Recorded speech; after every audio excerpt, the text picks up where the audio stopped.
The question of where we'll put the people, of course, is a crucial question, and I think almost everybody at this point realizes that we're going to have new communities somewhere. We can't just go on depleting our inner cities and moving everybody to the suburbs. There are two things probably that we're going to have to do. We're going to have to start some new communities, and we're going to have to, one way or another, attract people back into the inner cities.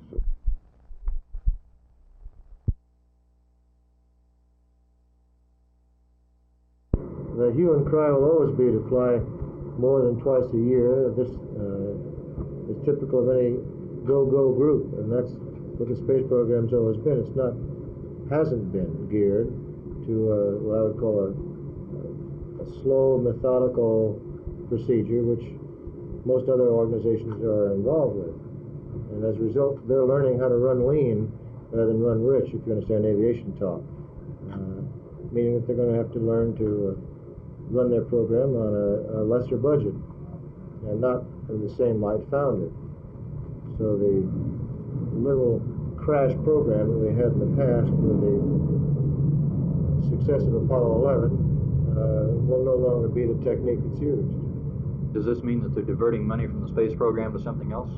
I'm sure it is. Or another way of saying is there isn't enough money to support it as well as support everything else.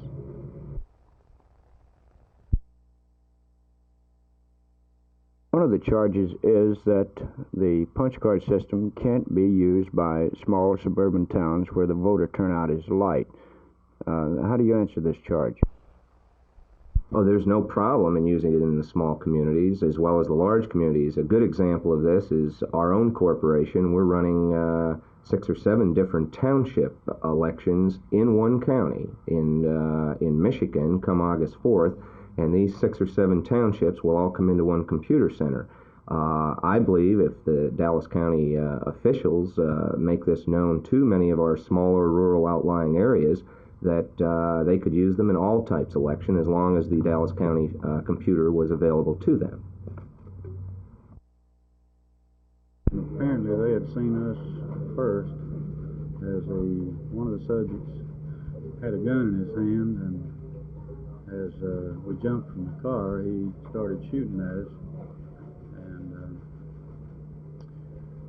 he shot at me, and then my partner engaged him and shot him, and I shot the other 7.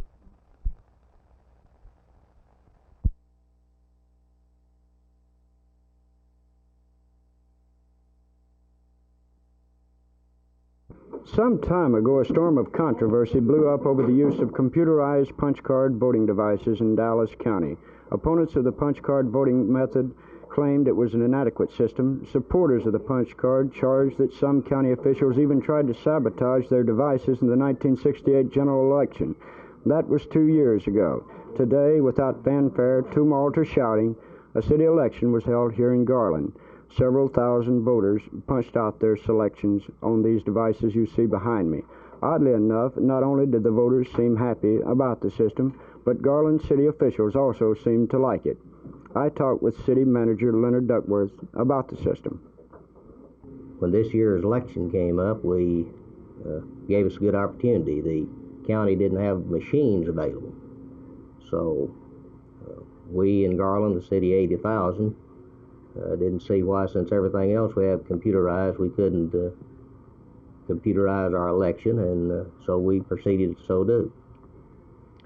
I understand there's a possibility that the city of Garland may even purchase these punch card devices and conduct elections without renting machines from the county, as has been done in the past.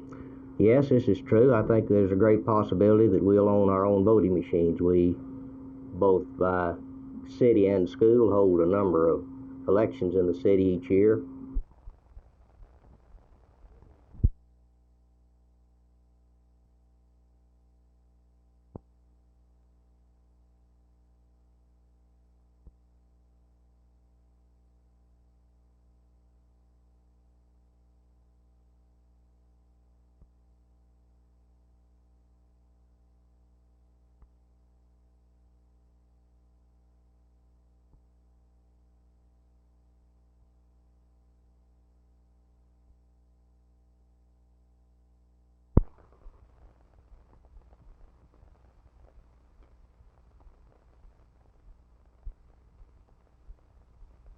No, I don't. The candidates themselves will address themselves to this particular issue during the course of the campaign. We'll leave this to the candidates. Have any of the candidates given you any indication as to what they might have to substitute for a grocery tax or something of that nature? No, not at this point. They are developing their own issues in this respect, and I will not speak for them at this time. In forming this committee to support these 8 candidates alone, aren't you kind of divorcing yourself from the Democratic Party? No, we're not. This is not with any prejudice toward any of the other 7 races. We're not taking a position either for or against any of the other legislative candidates.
Well, we were in the neighborhood, and we received a call on the radio that 2 subjects fitting the description of the escapees from our county jail were seen in the neighborhood. And as we approached the 4300 block of Travis, we noticed 2 subjects walking in front of us, and we weren't sure they were them. And as we pulled in front of them, my partner was driving. We slowed down and recognized them. How many they fired? 7 or 8, I would say. When did they start firing at you as you were pulling up? As I jumped from the car. How close were you to them when they started firing? Well, I jumped right out about 10 to 15 feet in front of them, and then they turned to run, and they were firing as they ran. How bad a shape are the 2 suspects in? I have no idea. Still have them out at the hospital. Now, as you had recognized the suspects as being two of the four that had escaped, as you were jumping out and they started firing, what was going through your mind at that particular moment, being at such close range? Well, you don't have much time to think about it then. The thing that I was interested in was getting that subject's attention to get the gun off of my partner, because he had him covered. When I drew his attention, he fired at me, and then that's when I returned his fire. Now, at that close range, you were pretty lucky not to get hit. Right. Type operation, we wouldn't have a storage problem. They are economical, and they're fast, and we find them to be comply with the law, and we're able to conduct the legal fine election this way, and we are interested in it and probably will. Despite the apparent success of the punch card in an election in Irving Saturday and here in Garland today, some county officials still criticize the devices and, in fact, in some cases have even urged election officials not to use them. As a result, some 1,800 of these devices were sit idle in a Dallas County warehouse, while thousands of voters mark old-fashioned ballots on May the 2nd, and election officials sit up into the wee hours to count them. This is Tommy Ayres reporting for Channel 8 News.